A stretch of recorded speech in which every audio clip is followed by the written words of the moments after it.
Muy bien, estamos ya de vuelta en Psicologiando y lo que habíamos comprometido justamente era el hecho de ir aclarando estas preguntas que nos habíamos hecho, ir avanzando en el tema, ir conociendo un poco más qué es la psicología social, ¿no?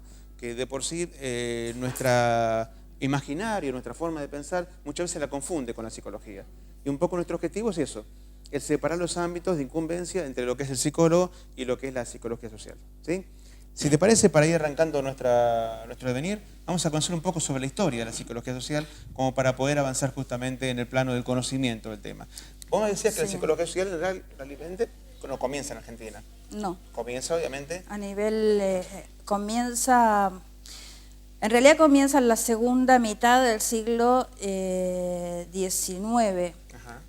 Digamos, en la época donde se van organizando las ciencias sociales, lo que está presente en primer término es toda una indagación y una inquietud de los que se ocupaban de los problemas sociales, empezando por lo que era en aquella época era la filosofía social, que en realidad, digamos, había toda una serie de preocupaciones que eran mucho más globales.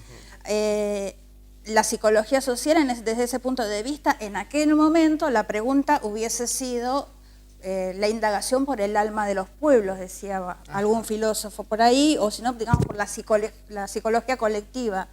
Siempre estamos apuntando a que el objeto de estudio es el grupo. No, digamos, por eso yo decía, me parece que es importante partir para poder establecer alguna línea de diferencia, partir de la psicología social en su surgimiento a nivel mundial, claro, y no en la Argentina. ¿El objeto de estudio cuál es en sí? ¿A qué apunta el psicólogo social? A ver, a nivel, digamos, en la historia de las ciencias sociales, la psicología social se ubicaría en un terreno donde se preguntan por los modos de las relaciones colectivas que generan formas de estar o de sentir, tanto personales como grupales, como organizacionales, como también a nivel comunitario y social. ¿Y esa reacción es decir, que la indagación de la psicología social parte de poder pensar las interrelaciones. Las interrelaciones en cuanto son significativas y en cuanto son los modos en que los seres humanos generan el mundo que comparten. Pero las interrelaciones necesitan que por lo menos haya más de uno. Exacto. Con lo cual se refiere a un grupo.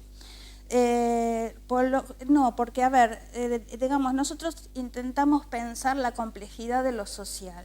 Ahí depende del recorte que vos haces, lo que vas a terminar pensando. Vos podés hacer el nivel de complejidad con el que recortás el fenómeno. ¿Una pareja puede ser?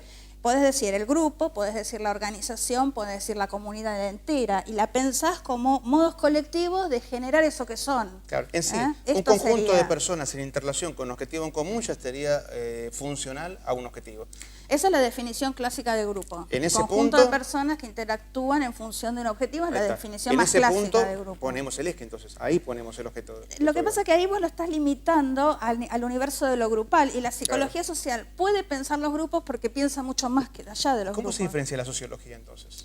Porque la sociología, digamos, por lo menos hasta donde yo lo entiendo, piensa sobre las normas, las estructuras de funcionamiento, las instituciones desde un punto de vista más colectivo, ¿sí? Digamos, sería así, o un modo sencillo de plantearlo sería pensar que la psicología social piensa los procesos colectivos, la sociología se ocupa y sistematiza y ha hecho desarrollos impresionantes sobre los resultados de ese proceso colectivo a nivel macro. La psicología estudia, se ocupa y ha llegado a resultados impresionantes sobre los resultados de ese proceso colectivo a nivel individual. Perfecto. Ahí quedó. ¿Sí? Nosotros pensamos el proceso colectivo de eso. Perfecto. Y eso es lo que lleva tanta confusión. Ahí está el tema. Creo que ahora lo dijiste bien como para que quede bien marcado los tres ejes, ¿no? Claro. La diferencia entre lo individual, lo grupal, digamos, en acción colectiva, y lo colectivo como macro. Como macro. ¿Sabes también dónde se genera mucha confusión? En el momento en que las disciplinas sociales se van configurando, cómo esa configuración, institucionalización y desarrollo académico se produce en una época en que Occidente intenta clasificar los objetos Entonces, la sociología se ocupa del objeto final, que es la sociedad.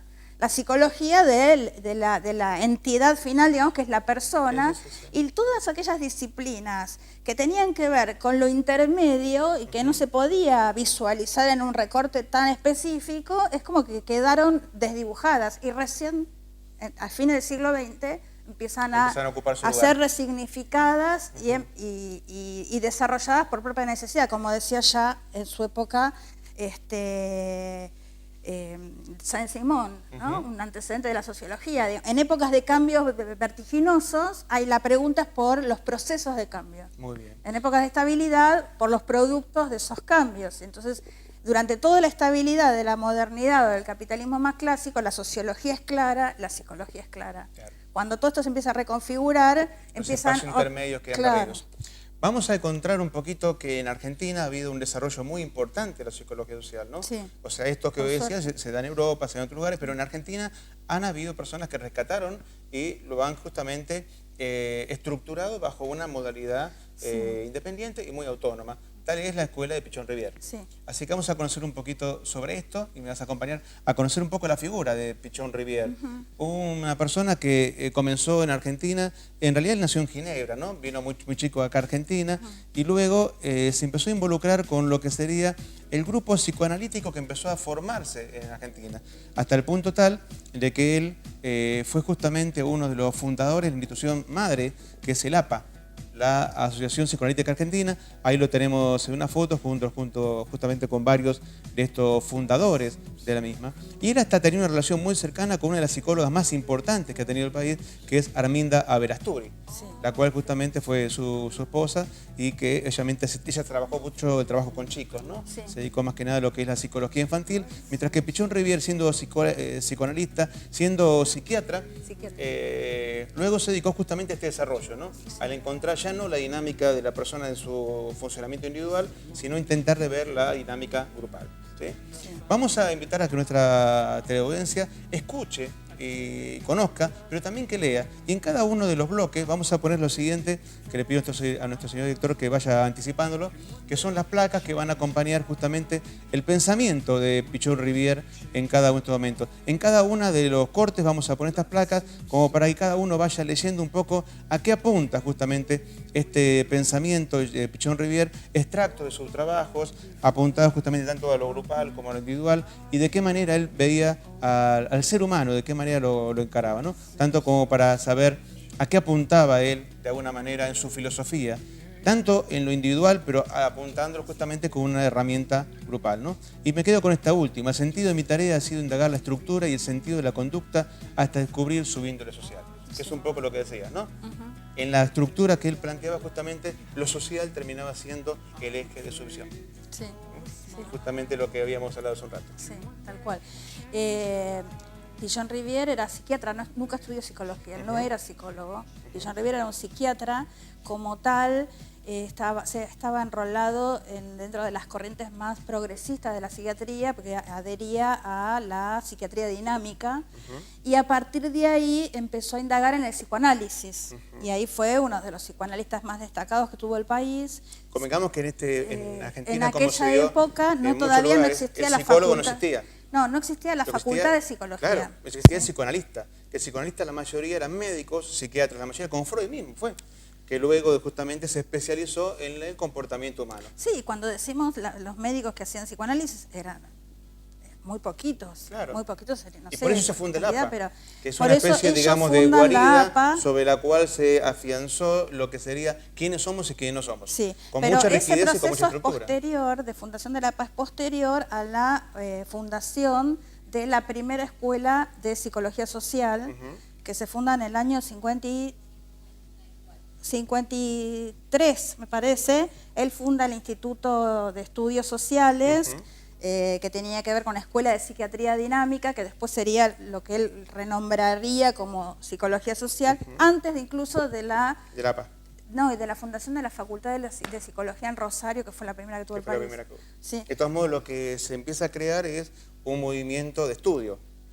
no es un una carrera movimiento académica. es un movimiento de estudio y desde el punto de vista de Pillon Rivière es un movimiento de práctica, de praxis, ¿sí? No, pero yo quiero decir, la fundación de la Universidad de Santa Fe fue una universidad en donde se recibía uno de psicólogo. Sí. Lo que se creó en este caso es un movimiento, una escuela, una vía de pensamiento. Una vida, él fue, digamos, organiza el instituto, este instituto, porque él consideraba que, esto antes de la Facultad de Psicología, ¿no? Pero que en el país había, él decía, excelsos investigadores, pero que pueden diagnosticar muy bien cuáles son las problemáticas sociales a nivel de las comunidades. Él incluso dirigía investigaciones sociales con sociólogos, con médicos, lo que no han desarrollado es la capacidad de transformar esas problemáticas. Entonces, la orientación de él, que es el eje de toda, o uno de los grandes ejes de la construcción de la psicología social, tiene que ver con esto, con formar científicos sociales o, digamos, adherentes a las disciplinas de las ciencias sociales, que tengan la capacidad no solo de comprender las problemáticas, sino de acompañar a las personas en la transformación de esas problemáticas. Esto sería como... Estamos metiendo lo que es la incumbencia, ¿no? Yo lo que estoy planteando, digamos, cuál es el sentido que él le dio a la psicología social, y me parecía interesante marcar este punto de que en realidad Pillon Rivière desde la psiquiatría pasa por el psicoanálisis, y cuando encuentra que el psicoanálisis no, en las corrientes hegemónicas de esa época, que eran las de Melanie Klein, el marco teórico del psicoanálisis más difundido en esa época no permitía explicar de fondo lo que él veía como jefe de admisión, el servicio de admisión de lo que hoy es el Borda. Claro. Ahí es donde él empieza a reconfigurar su marco teórico y termina en la psicología social. Por eso el libro más importante de él es el donde él rinde cuentas del pasaje teórico del psicoanálisis. Él deja el psicoanálisis e inaugura la psicología social. Gladys Adamson dice de un modo para mí muy interesante, que es como que él descubre un nuevo continente, ¿no? O sea, Colón iba de Europa a la India y sin darse topó con otra cosa en el medio, y a Pillon, dice Gladys, le pasó lo mismo. Cuando te refieres al libro, te refieres a este libro, ¿no? Este es el proceso grupal, pero es del psicoanálisis a la psicología social. Pillon Rivière abandona el psicoanálisis y empieza los pasos de construcción de un marco teórico, metodológico y técnico que es distinto, que es diferente al del psicoanálisis. Exactamente. Si bien, digamos, de todos modos reconoce el psicoanálisis como una fuente, fuente teórica importante, pero... Como digamos que él es fruto justamente, como muchos de los que estuvieron en la escuela psicoanalítica, de un pensamiento que necesita, digamos, una pie de apoyo, ¿no? Y el pie de apoyo, obviamente, de él fue Freud. Fue Freud, fue George Mead, uno de los líderes del interaccionismo simbólico, una corriente sociológica y de la psicología social estadounidense. ¿Y Moreno, que es una palabra, es un autor que también se escucha mucho? ¿Jacobo Moreno? Sí. No, ¿De qué manera actuó él? No, digamos, es un aporte que él toma proveniente del psicodrama. Moreno es el fundador del psicodrama, y él toma algunos conceptos... También de eso, como con la interacción grupal, digamos. Sí, pero de todos modos los modifica, no los toma, digamos, los conceptos son importantes en cuanto uno los vuelve a significar en función del marco teórico en el que se mueve y en función de las prácticas con las que opera, ¿sí?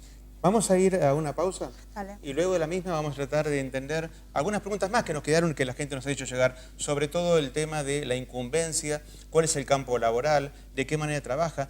¿Cuál es el límite en donde existe la posibilidad de decir hasta acá llegué, hasta acá llega la psicología, hasta acá se involucra el psicólogo social?